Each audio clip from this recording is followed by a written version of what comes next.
আজকে আমি আপনাদের সাথে অসাধারণ একটা ডিমের রেসিপি শেয়ার করতে চলেছি। কাইন্ড অফ কন্টিনেন্টাল স্টাইল একটা রেসিপি এটা বলতে পারেন। তবে বেশ চটপট ইজিলি হয়ে যাবে। ব্রেকফাস্ট বা হালকা ডিনারে এটা আরামসে করতে পারেন। চলুন তাহলে আমি সৌরভ আপনাদের সাথে দেখে নেওয়া যাক আজকের রেসিপি বাটার গার্লিক এগ। প্রথমেই লাগছে ডিম।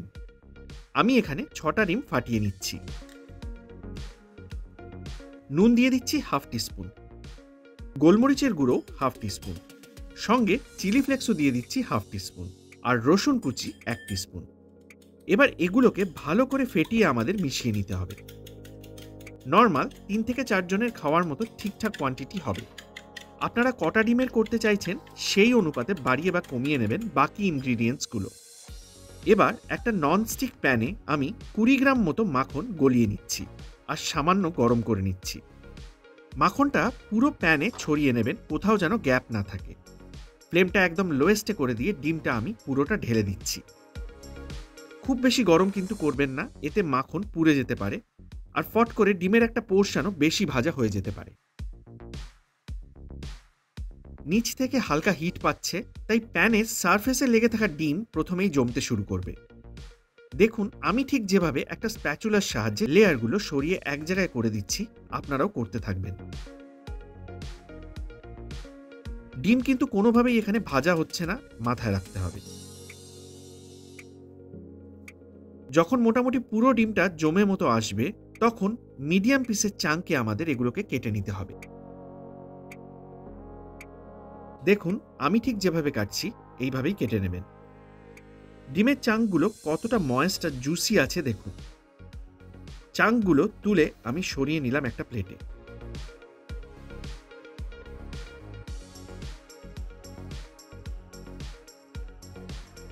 এবার আরো 25 গ্রাম মতো মাখন আমি গরম করে জাস্ট গলিয়ে নিচ্ছি।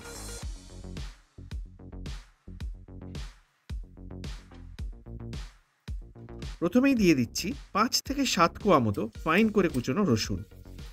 ফ্লেমটা কিন্তু লোতেই রাখবেন। 30 সেকেন্ড মতো নেড়ে দিয়ে দিচ্ছি 3/4 টিস্পুন মতো গোলমরিচের গুঁড়ো,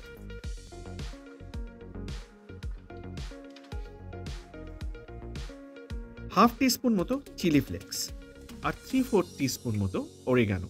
আরও 30-40 সেকেন্ড মতো লো ফ্লেমে নেড়ে নিচ্ছি, আর তারপর দিয়ে দিচ্ছি 1.5 টিস্পুন মতো কর্নফ্লাওয়ার।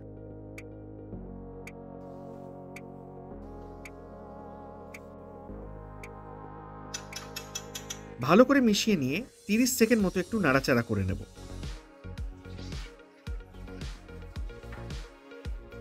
আর তারপরই দিয়ে দেবো মেজারিং কাপের 1 কাপ দুধ।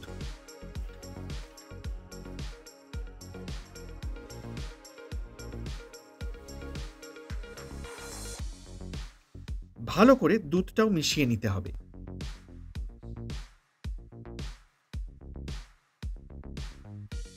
কিছুক্ষণের মধ্যেই দেখা যাবে দুধটা ফুটে উঠে ঘন হতে শুরু করবে। এই সময় টেস্ট করে নুনটাও অ্যাডজাস্ট করে নিতে হবে। এরপর আরও ঘন হয়ে সিল্কি সসের মতো একটা কনসিস্টেন্সি চলে এলে একদম ফাইন করে কুচোনো পার্সলে, অথবা পার্সলে একদম না জোগাড় করতে পারলে ধনেপাতা দিয়ে দিতে হবে।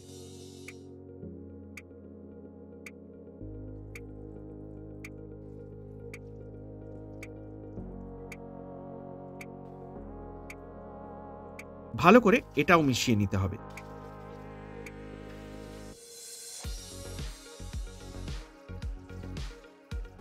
এরপরেই দেখবেন আস্তে আস্তে বাটারটা সারফেসে আসতে শুরু করবে। এই সময় ডিমের চাঙ্কগুলো আমি মিশিয়ে দেবো।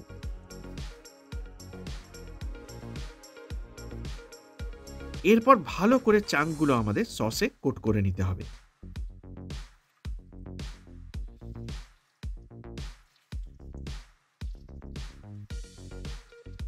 আর এর মধ্যে বাটারটাও দেখবেন সেপারেট হয়ে আসবে। ব্যাস আর কিছু না, বাটার গার্লিক এগ আমাদের রেডি। ব্রেকফাস্টের জন্য দারুণ একটা অপশান। আর আমাদের তো ইচ্ছের মর্জি, যে কোনো টাইমে খাওয়া যেতেই পারে।